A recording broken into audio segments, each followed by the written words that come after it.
सारे प्रणाम। मैं हूं हिमांशु द्विवेदी और स्वागत है आपका हमारी खास पेशकश चर्चा में। तय है कि आज हमें बात बिहार पर ही करनी है, क्योंकि बिहार विधानसभा के लिए पहले चरण का मतदान अभी अभी आधिकारिक रूप से संपन्न हुआ है। अभी अभी आधिकारिक रूप से संपन्न के संदर्भ में एक बात महत्वपूर्ण है कि चुनाव आयोग द्वारा जो कार्यक्रम बनाया गया था उसमें सुबह 7 बजे से लेकर शाम 5 बजे तक मतदान के लिए कुल 21 सीटों पर व्यवस्था निर्धारित की गई थी।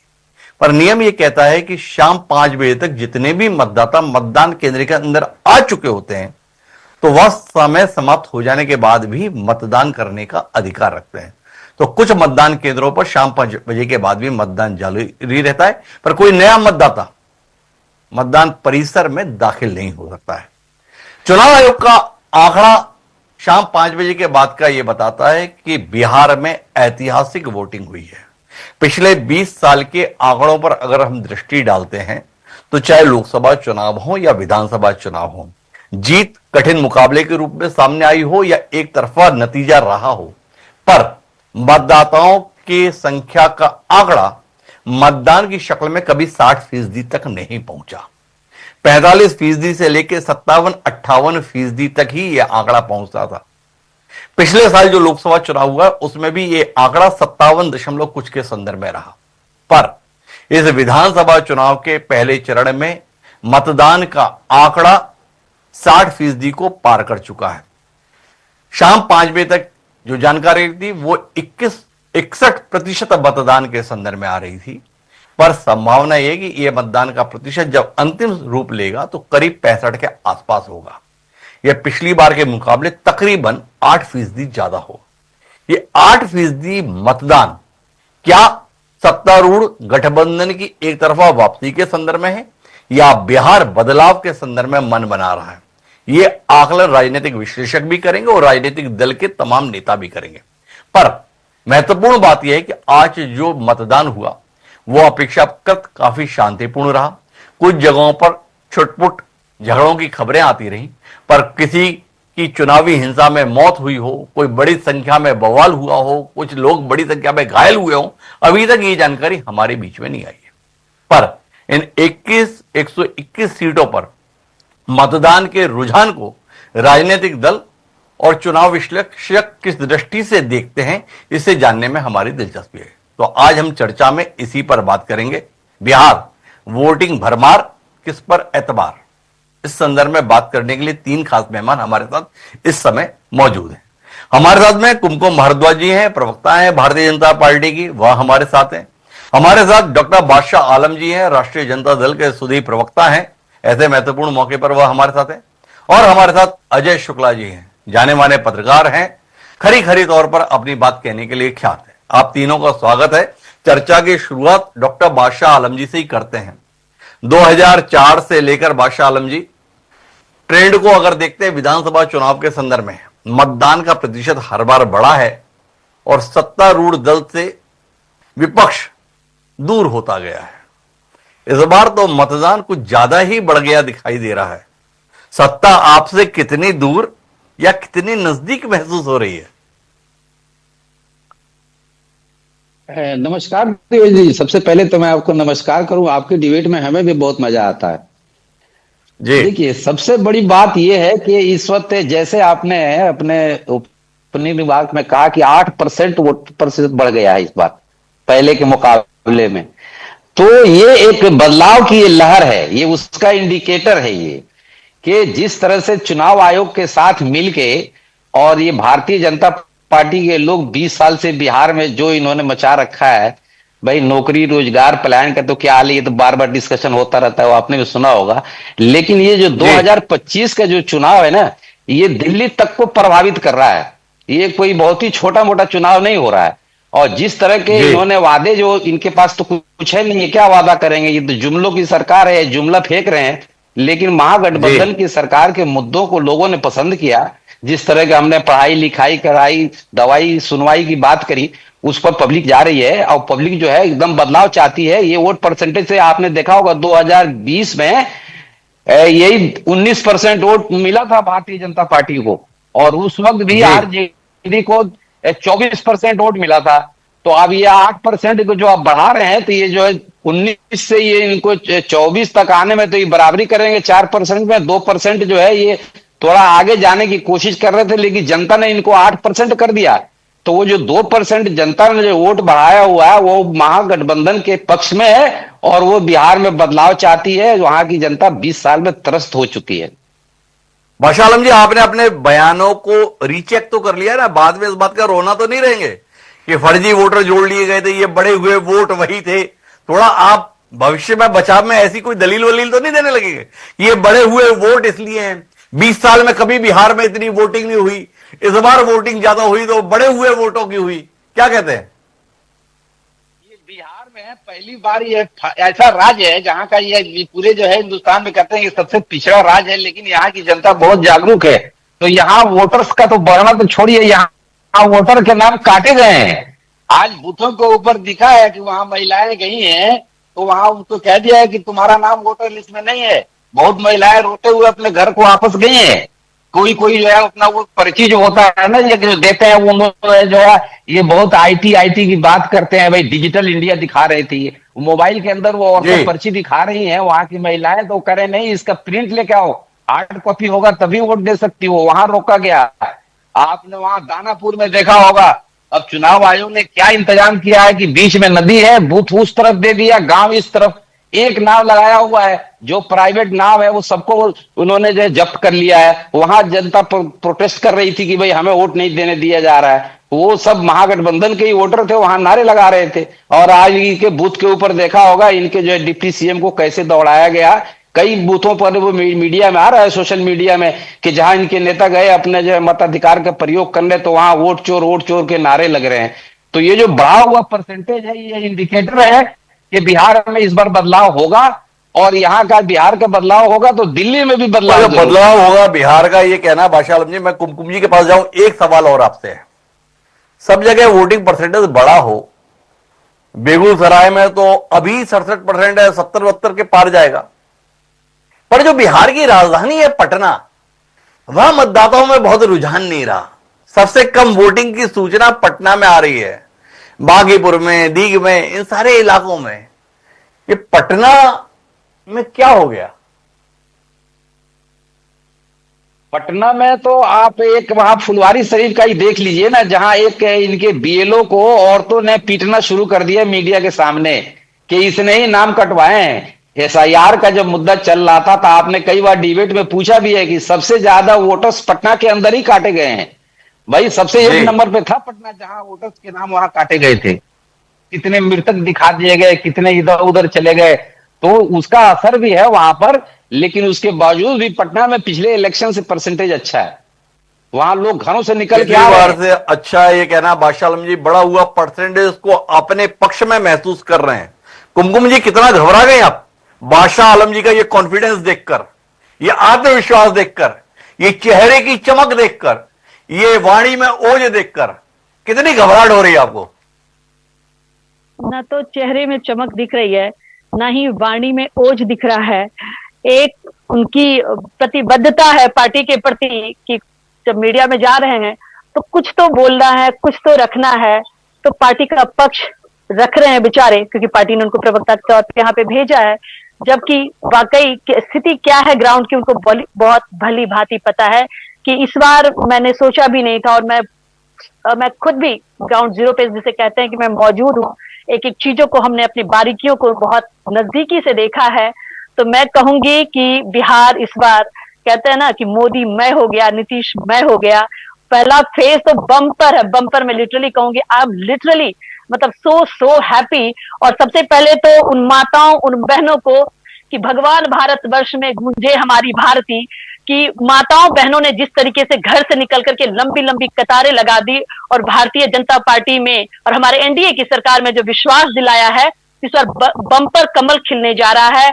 और मैं इनको बताऊंगी कि इनकी नीतियां, ये ऑपोजिशन का भी काम ये लोग प्रॉपरली नहीं कर पाते हैं। ये दुर्भाग्य है। ये कमाई, दवाई, सिलाई, अरे मुद्दे की बात कीजिए। आपने जो ध्वस्तीकरण 15 साल में किया था, उसको हमने 20 साल में सींचा है उस खेत को। एक एक फूल हमने उगाया है वहां पे। नहीं, वो तो हम बाद में जानेंगे। कुमकुम जी, पहले तो ये बताओ कि आपको भरोसा क्यों नहीं था कि लोग आपको वोट देंगे, वो इतना भर भर कर वोट देंगे? आपने कहा आपने तो सोचा भी नहीं था। ऐसा क्या करके बैठे थे कि आपको उम्मीद नहीं थी कि लोग वोट देने के लिए इतनी बड़ी संख्या में निकलेंगे? इतनी निराशा आप में क्यों थी? मैं ये नहीं, नहीं, कोई निराशा नहीं थी। मैं ये कह रही हूँ कि 2010 के बाद से जो, मतलब जहां मैं बैठी हुई हूँ, मैं आपको बताऊं हिमांशु जी, कि यहाँ पे 68% की वोटिंग हुई है। ये एक ऐतिहासिक क्षण है बिहार के लिए। खुशी इस बात की है, ऐतिहासिक क्षण है। और बिहार की माताओं बहनों ने लिखा है, वो कहते हैं ना कि जननी जन्मभूमिश्च, और खास करके जिन माताओं बहनों को हमारी मोदी सरकार ने, कहते हैं ना, कमल के माध्यम से जो उनको कमल पकड़ाया, जीविका की दीदियों को जो आर्थिक सशक्तिकरण दिया है, जो आर्थिक सशक्तिकरण, जो ये सगुफा खाली छेड़ते थे कि हम महिलाओं का सशक्ति करेंगे, सबसे बड़ा सशक्तिकरण होता है आर्थिक सशक्तिकरण। और उनके हाथ में आर्थिक के तौर, सामाजिक तौर पे जो उनका सशक्तिकरण हुआ है, कमल के माध्यम से उनके हाथ में कमल आया है। आज जीविका की जो दीदियां हैं वो सिग्नेचर कर रही हैं, वो अंगूठे का ठप्पा नहीं लगा रही हैं। आज अगर आप ग्राउंड पे आकर के देखेंगे, आपको कुछ अलग दृश्य बिहार का दिखने को मिलेगा। अच्छा, एक बार बताओ कुमकुम जी, ये जो बड़ी संख्या में आपके अनुसार महिलाएं निकल कर आई हैं, ये आपके 10,000 रुपए के लिए आई हैं या बादशाह आलम जी के 14 जनवरी को 30,000 रुपए लेने के लिए निकल कर आई हैं? कैसे तय किया आपने कि आपके 10,000 के कारण आई हैं और बादशाह आलम जी के 30,000 के लिए नहीं आई हैं? कैसे तय किया आपने? बादशाह आलम जी के जो जिनके साथ उनका कोलिशन है, राहुल गांधी जी, रागा ने यूपी में बोला था खटाखट खटाखट खटा फटाफट फटाफट फटाफट, और पता नहीं वो कहां से कहां चले गए। तो इनकी नीतियों के बारे में जनता जानती है। बिहार की जनता बहुत ही जागरूक है और हमें इन्होंने महिलाओं का अपमान किया। वो 10,000 रुपए कोई हमने उनको ऐसे दिया नहीं था, उनको रोजगार के लिए मिला है। उससे पहले से 56,000 करोड़ की ये महिलाएं, 1,51 करोड़ 1.51 करोड़ की महिलाएं जो हैं बिहार में, ये बिजनेस कर रही हैं। ये आर्थिक सशक्तिकरण है महिलाओं का। अगर आप सीडी रेशियो उठा करके देखेंगे तो बिहार का सीडी रेशियो आज कहां है? उन महिलाओं को इन्होंने इतनी, कहते हैं ना कि निर्ममता के साथ, इन्होंने उनके सीधे सीधे उनके अस्तित्व पे, उनकी जो डिग्निटी है उसके ऊपर सवाल उठाया है, उसका जवाब इनको मिला है। और वो महिलाएं जानती हैं घर का जो स्ट्रक्चरिंग होता है, घर जो परिवार चलाते हैं वो महिलाएं चलाती हैं। और महिलाओं को पता है कि उनका बेसिक नीड्स क्या है, उनकी सुरक्षा कहां पे है, उनको कौन दे सकता है और कौन सिर्फ सगुफा छेड़ रहा है, कौन सिर्फ हवाबाजी कर रहा है। बिहार में जिसको कहते हैं ना, एक कहावत है बिहार का, मैं बताऊं हिमांशु जी, कि भूसकोल विद्यार्थी का बस्ता मोटा, उसके बक्से में ना किताबें बहुत सारी होती हैं, उसको बोलने के लिए कुछ भी नहीं होता। वो दिखाता है कि मेरे पास ये है ये है ये है, लेकिन जो परफॉर्मर होता है ना, उसका लाइनर्स होता है 1 2 3 4 5। तो हमने वो किया है बिहार के लिए, बिहार का डेवलपमेंट मॉडल हमने ये किया है। कुल मिला के वोटिंग हुई है ज्यादा। बादशाह आलम जी भी कह रहे हैं अपने लिए हुई है, कुमकुम जी तो कह ही रही हैं बस हमारे लिए ही हुई है। पर अजय शुक्ला जी मेरे साथ हैं, उनको ये कहने की कोई जरूरत नहीं कि ये मेरे लिए हुई है। पर अजय शुक्ला जी ये बता सकते हैं कि किसके लिए हुई है? क्या देख पा रहे अजय शुक्ला जी? इतना लंबा तजुर्बा आपके साथ में है, भर भर कर वोटिंग है। हिमांशु भाई, 31 साल के करियर में जो हम लोग अनुमान लगाते थे कि जब जहां कोई सरकार होती थी और बम्पर वोटिंग होने लगती थी, तो हम लोग ये मानते थे, लंबे समय तक यही रहा, ज्यादातर ये हुआ भी, प्रमाणित भी हुआ है कि जब बम्पर वोटिंग हुई है तो जो सत्तारूढ़ दल है उसके अपोजिट रिजल्ट्स गए हैं। ये 80% ये हुआ है। 20% में वो भी है कि ऐसा नहीं भी हुआ है। अब वो तो बाकी रिजल्ट आने पे, क्योंकि हम आप किसी को ये नहीं कह सकते कौन हार गया है या कौन जीत गया है या कौन जीत रहा है।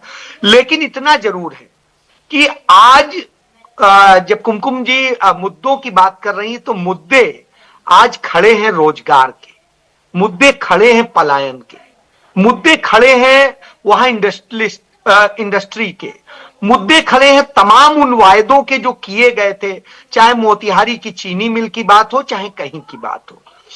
तो मैं इसकी बात ये करता हूं। और जब जंगल राज की बात करते हैं तो साहब हम कहते हैं, चलिए मानते हैं कि जंगल राज होगा। हालांकि उस दौर में मैं हिंदुस्तान अखबार का वहां पर स्पेशल करेस्पॉन्डेंट हुआ करता था 2000 में, तो मैं वो सरकार देखा हूं, वो दौर देखा हूं। तो मैं तो जंगल राज नहीं कह सकता हूं, क्योंकि जब मैं रात को लखनऊ से उतरा जाके ट्रेन से, तो उस समय 10:30 बज रहे थे पटना स्टेशन पे, और मैं बुद्ध मार्ग अपने ऑफिस में, मेरे एडिटर साहब मेरा इंतजार कर रहे थे। तो मैं वहां तक गया तो मुझे नहीं दिखाई दिया। फिर रात में खाना खाने के लिए तो मैं क्राइम रिपोर्टर का ही सहारा लिया, और मैंने कहा चलो इसी बहाने घूमते भी हैं और खाना भी खाएंगे कहीं। तो अब मैं ये नहीं कह सकता हूं जंगल राज, लेकिन घटनाएं होती थी।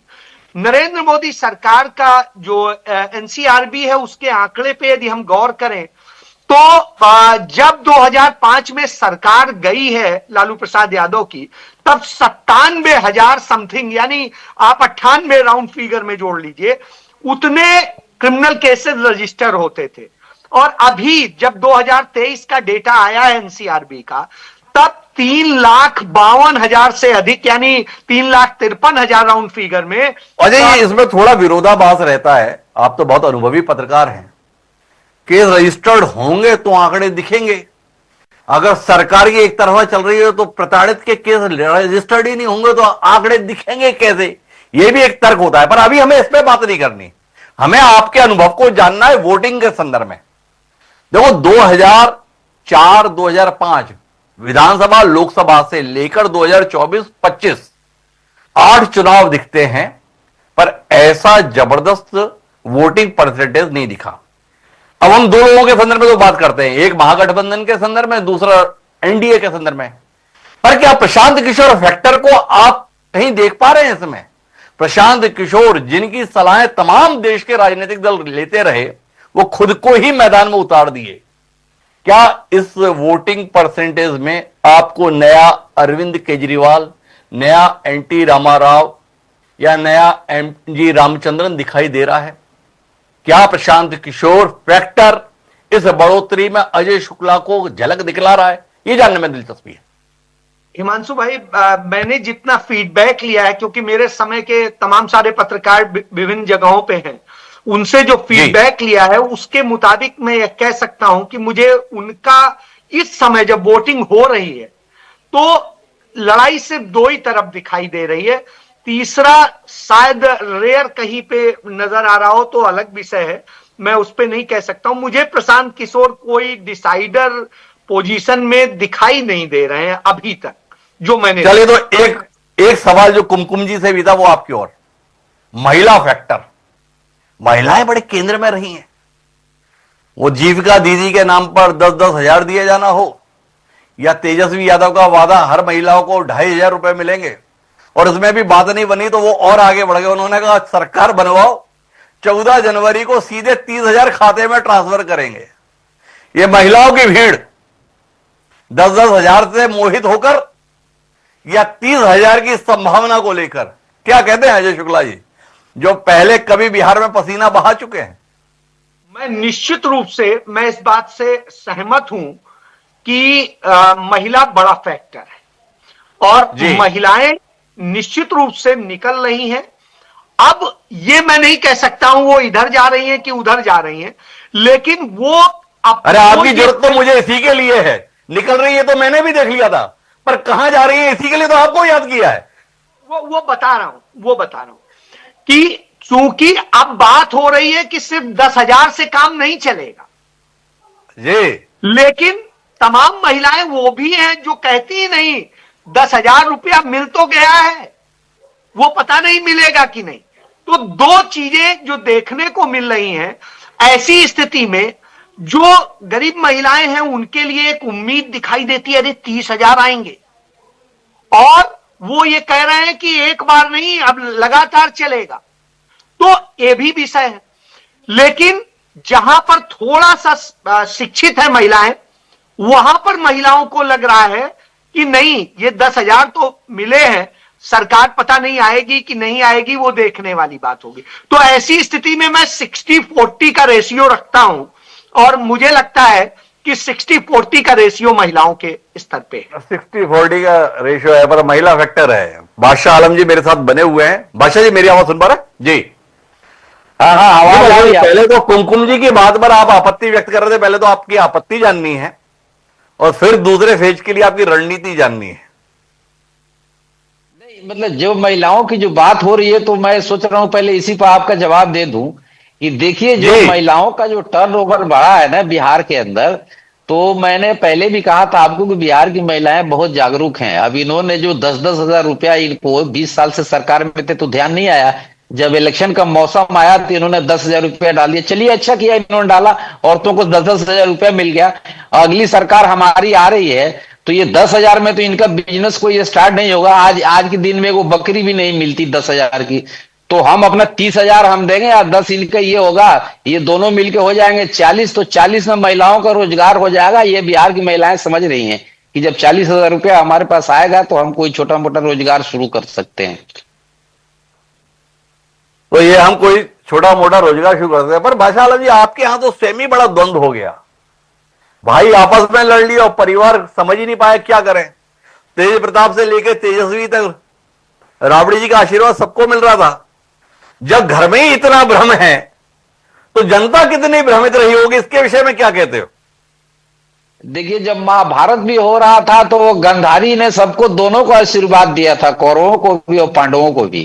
तो माता तो माता होती है, सबकी माँ ऐसी होती है, उसके लिए बच्चों में कोई फर्क नहीं होता है। जहां तक आप तेज प्रताप की बात कर रहे हैं, तो भाई वो इंडिपेंडेंट अपना पार्टी बनाए हैं, उनका भी हक है, वो अपना चुनाव लड़ रहे हैं, तो उसमें तो कुछ नहीं। बाकी तो ठीक है, जब आपने राबड़ी देवी को गांधारी बता दिया तो लालू जी तो धृतराष्ट्र हो गए। बस इतना बताओ कि दुर्योधन कौन है, तेजस्वी या तेज प्रताप? अरे दुर्योधन तो आपको पता ही है कौन है। विभीषणों की तादाद आजकल ज्यादा है इंडिया गठबंधन में। अरे वो तो ठीक है, पर उदाहरण तो आप ही खोज के लाए अपने यहां से, हमने थोड़ी उदाहरण दिया। इसलिए एक सवाल जिज्ञासा में वश कर लिया, कौन दुर्योधन है? मैं जरा द्विवेदी जी दोबारा रिकनेक्ट करूं क्या? ये स्क्रीन ऑफ हो गया है मेरा। कोई बात नहीं, आप दोबारा रिकनेक्ट करिए। तब तक मैं कुमकुम जी के पास जाता हूं और कुमकुम जी से समझना चाहता हूं। दोनों उप मुख्यमंत्री के संदर्भ में आज चुनाव था, वो विजय सिन्हा जी बहुत परेशान परेशान से दिखाई दिए। कुमकुम जी, उनको परेशान देखकर कितना परेशान हुई आप? देखिए, कोई परेशान नहीं है, लेकिन जनता को अगर थोड़ा सा वोट की प्रॉब्लम हो जाता है तो परेशानी हमारे जो लीडर्स हैं उनको होना स्वाभाविक है। तो हमारा बस उतना ही कंसर्न था। दूसरी बात, जो पैनल में बैठे हुए राजद के प्रवक्ता हैं जो कह रहे थे, गांधारी का उन्होंने जिक्र किया, तो मैं बताना चाहूंगी कि धृतराष्ट्र लालू जी हैं और उनके पास एक संजय भी हैं। और वो आपको पता है कि संजय की नजरों से अपने बेटे का जो कहते हैं ना कि क्रियाकलाप वो जानते हैं, देखते हैं और उसकी उज्जवल भविष्य की कामना करते हैं। और वो संजय आते हैं हरियाणा से और वो बिहार का पक्ष रखने के लिए आएंगे, हरियाणा से बिहार का पक्ष रखने के लिए वो राज्यसभा में बैठे हुए हैं। संजय से पहले एक प्रेमचंद्र गुप्ता जी भी हुआ करते थे, जिनका IRCTC घोटाला, चारा घोटाला, हर घोटाले में उनका बहुत बड़ा योगदान और हाथ रहा है बिहार को लूटने में। वो भी हरियाणा से ही आते थे। तो इनकी, और दूसरी बात कि इन्होंने तो, महिलाओं के बारे में मैं आलोक जी को भी सुन रही थी और मुझे थोड़ी सी परेशानी होती है क्योंकि मैं महिला हूं और महिला अस्मिता पे आघात करना मुझे बिल्कुल कतई पसंद नहीं है। बिना महिला के, बिना माँ के आपका कोई आधार नहीं है, आपकी कोई आइडेंटिटी नहीं है। फादर और मदर पे अभी मैं उस डिबेट में तो नहीं जाना चाहूंगी, लेकिन महिला जो जननी है, वो जो 9 महीने आपको अपने गर्भ में रख रही है, वो तो आपको बिल्कुल क्लियर कट है कि वही आपकी माँ हो सकती है। तो उसके ऊपर जो बातें हो रही थी कि महिला को 10,000 रुपये मिला, मैं बार बार कह रही हूँ, जीविका के तहत 56,000 करोड़ का ऑलरेडी महिलाएं बिजनेस कर रही हैं बिहार में। और 10,000 रुपए पे जो बोला गया कि 10,000 रुपए पे वो क्या करेंगी, तो मैं आपको बताऊं कि लिज्जत पापड़ का जो बिजनेस शुरू हुआ था, लिज्जत पापड़ सबने खाया होगा, सबने चखा होगा, 80 रुपए से वो बिजनेस शुरू हुआ था और 7 महिलाओं ने मिलकर के शुरू किया था। मैं बिहार की बेटी हूं, मैं बिहार की बहू हूं, मैं आपको बताऊंगी कि 10,000 रुपए में क्या बिजनेस किया जा सकता है गांव के अंदर।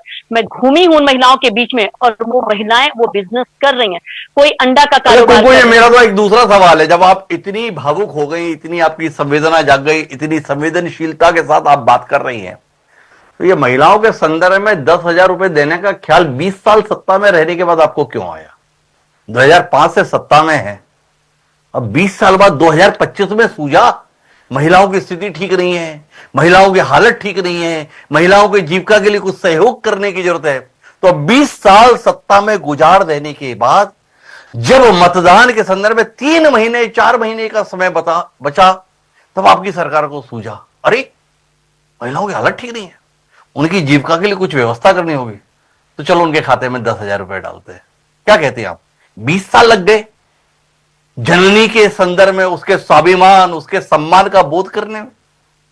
बिल्कुल जी, बिल्कुल। मैं इसमें बताना चाहूंगी आपको, बिहार में जीविका का जो मॉडल है, पहले आपको समझना पड़ेगा, अगर आप वक्त दें तो, क्योंकि जीविका के ऊपर मैंने पूरा 3 साल से मेरा काम हो रहा है, मैं आपको बताना चाहूंगी।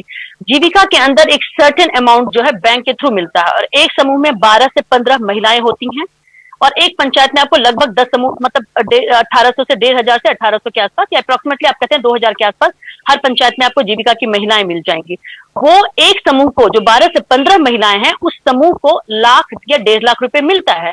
जब वो 1,00,000 1.5 लाख रुपए मिलता है, तो वो 10, 12 या 12 से 15 जो महिलाएं हैं, वो कोई 10,000, वो कोई 20,000, कोई 25,000, इस तरीके से वो अपने पास लेती हैं और छोटा मोटा वो काम करती हैं। जितने समय के बाद वो पैसा लौटाती हैं, 1% का रेट ऑफ इंटरेस्ट के दर से उनको पैसा वापस करना पड़ता है उस समूह को। तो 10,000 रुपया जो हर इंडिविजुअल, जो समूह में सबको नहीं मिल रहा था, वो डिपेंड कर रहा था कि सीएम, जो वहां की एक जो कम्युनिटी मैनेजर है, वो डिसाइड करती थी कि किसको दिया जाए, किसको नहीं दिया जाए, हर महिला को उस तरह से, क्योंकि पैसा समूह में जा रहा था। इस बार जो दिया गया इंडिविजुअल कैपेसिटी में, वो 10,000 रुपया हर महिला को दिया गया, सो दैट कि वो 10,000 रुपए में अपना बिजनेस कर पाए। तो अगर इसमें आपको अगर आपत्ति है और वो महिलाएं बिजनेस कर रही हैं, आपको ग्राउंड पे उतर करके देखना पड़ेगा। ये महिलाओं को जो जिस तरीके का मतलब शब्दावली प्रयोग किया जा रहा है कि 10,000 रुपए महिलाओं को हमने कोई गलत तरीके से दिया है, ये सीधे सीधे महिला की डिग्निटी के ऊपर सवाल उठाता है। और मैं बता सकती हूं आपको कि आज कहां डिग्निटी पे सवाल है? कुमकुम जी, जो आपने इतनी कहानी सुनाई ना, इसको स्व सहायता समूह कहते हैं। पूरे देश में चल रहा है, दुनिया में चल रहा है, और इसकी शुरुआत बांग्लादेश में करने वाले जो मोहम्मद यूनुस है ना, इस समय वहां के कार्यवाहक प्रधानमंत्री की भूमिका निभा रहे हैं। तो इतना बड़ा कोई बड़ा काम नहीं कर दिया, ये चलता चला रहा है, और भाजपा शासित राज्यों में भी बहुत बेहतर तरीके से कई दशकों से चल रहा है। कभी आके देखिएगा भाजपा शासित राज्यों में। अभी जो बात है, वो आपसे सवाल इस बात का था कि जो हर महिला को 10,000 रुपए उपलब्ध कराने का विचार क्रियान्वित किया, वो 20 साल सत्ता में रहने के बाद आपको क्रियान्वयन के लिए लगा कि अरे बड़ा जरूरी है। तो बस इतना सवाल था। पर मैं बादशाह आलम जी, वापस आप जुड़ गए हैं, वो मेरा उत्तर अधूरा रह गया था, फिर से जानने की कोशिश करता हूं। हो सकता है अब तक आपने खोज लिया हो। गांधारी और धृतराष्ट्र तो तय हो गए, दुर्योधन पता नहीं चला। दोनों भाई एक दूसरे के संदर्भ में पर्याप्त सम्मान कर रहे हैं, तय कर पाए? देखिए, इनका पूरा चुनाव ही जो है ना, वो लालू परिवार पर है। मतलब ये जिस दिन से चुनाव प्रचार चल रहा है, वो उसको जंगल राज घोषित करने में ये लोग लगे हुए हैं। जो मुद्दे हैं जो ग्राउंड के ऊपर, उस पर ये बात नहीं करेंगे। और ये सरकार तो ये नकलची सरकार है। हमारे मैनिफेस्टो में जब आया कि हम माई बहन रोजगार योजना में 2,500 रुपया पर मंथ देंगे हर महिला को, तो इनको लगा कि अरे ये तो मास्टर के स्ट्रोक चल दिया इन लोगों ने। अब ये 10-10 हजार रुपया आचार संहिता लगने के बाद भी ये ट्रांसफर हो रहा है। 13 को भी हुआ है, 24 में हुआ, अभी 31 तारीख में हुआ है, वोटिंग से 2 दिन पहले। तो ये जो हमारी कुमकुम बहन, जो बादशाह आलम जी, आपने भी तो कॉपी पेस्ट ही किया है। शुरुआत तो मध्य प्रदेश से शिवराज सिंह चौहान ने की थी, लाडली बहना के अंतर्गत। अब लाडली बहना को लेकर आ गए आप यहां बिहार में, तो आप कुमकुम जी को बता रहे हो अरे इन्होंने तो चुरा लिया, चुरा कर तो मध्य प्रदेश से आप लेकर आए हो। द्विवेदी जी, मध्य प्रदेश में हुआ क्या? मध्य प्रदेश में इलेक्शन जीतने के बाद उसको बंद कर दिया गया। महाराष्ट्र में भी इलेक्शन, जानकारी का इजाफा कीजिए। मध्य प्रदेश में बंद नहीं हुआ, मध्य प्रदेश में अभी भी चल रहा है। राशि है 1,000 से बढ़ के 1,500 हो गई है, और मोहन यादव कह रहे हैं कि 2028 तक 3,000 कर देंगे। जानकारी जुटाइए। पर मैं आखिरी दौर की बातचीत के लिए अजय शुक्ला जी के पास आता हूं। और अजय शुक्ला जी, थोड़ा दूसरे विषय पे बात करनी है मुझे आपसे। देखो, चाहे कुमकुम जी बात कर रही हैं और चाहे बात बादशाह आलम जी कर रहे हैं, दोनों महिलाओं के भरोसे हैं। और महिलाओं के भरोसे इसलिए कि दोनों को लगता है कि महिलाओं को अपन दे रहे हैं। ये चुनाव आयोग तो बता दो कि प्रलोभन के आधार पर वोट लेना अपराध है। यहां तो खुलेआम चल रहा है। क्या कहते हो आप? निश्चित रूप से मैं समझता हूं कि दुर्भाग्यपूर्ण है कि इस तरह से दोनों दलों में और दोनों तरफ जिस तरह से प्रलोभन दे करके चुनाव को लड़ा जा रहा है और लड़वाया जा रहा है, और उसमें चुनाव आयोग मूक दर्शक की भूमिका में है, वह निश्चित रूप से भारत के चुनाव आयोग के लिए एक शर्मनाक है। और शर्मनाक यही नहीं है, जो वोटों की बात जो कल कही राहुल गांधी ने कि भाजपा का नेता होगा और वो जाके यूपी में भी वोट डालेगा, वो राजस्थान जाके हरियाणा में भी डालेगा।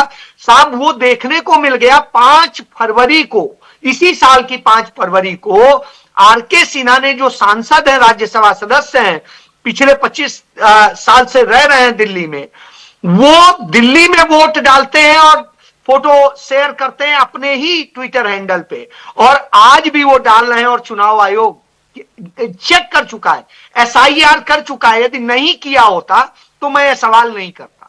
एसआईआर हो चुका है, यानी कैसा एसआईआर हुआ है। और इसके बाद में चुनाव आयोग के रहते हुए तमाम नेता जो है 200 गाड़ियों से, 100 50 गाड़ियों से चल रहे हैं। चुनाव आयोग तमाशबीन बना हुआ है। निश्चित रूप से यह दुर्भाग्यपूर्ण है, क्योंकि मेरा मानना है चाहे भाजपा जीते चाहे आरजेडी जीते, लेकिन हमारी संस्थाओं का मान रहना चाहिए, सम्मान रहना चाहिए, उसका इकबाल बुलंद रहना। संस्थाओं का मान दांव पर लगा हुआ है, ये अजय शुक्ला जी की वेदना है। सीधे तौर पर प्रलोभन के आधार पर वोट लेने की प्रवृत्ति प्रत्याशी के स्तर पर नहीं बल्कि राजनीतिक दल के स्तर पर दिखाई दे रही है। यह खेदपूर्ण है। पर इन सबके परे अच्छी बात यह है कि कुल मिलाकर बिहार जैसे राज्य में मतदाता मतदान करने के लिए पिछले 2 दशक में सबसे ज्यादा बाहर निकले हैं। उम्मीद करते हैं जिसको भी चुनेंगे अच्छा चुनेंगे। हम दूसरे चरण के मतदान पर भी निगाह रखेंगे। आप तीनों मेहमानों का बहुत बहुत धन्यवाद पहले चरण के मतदान पर चर्चा के लिए हिस्सा बनने के लिए। आज के इस कार्यक्रम में इतना ही। दीजिए मुझे इजाजत।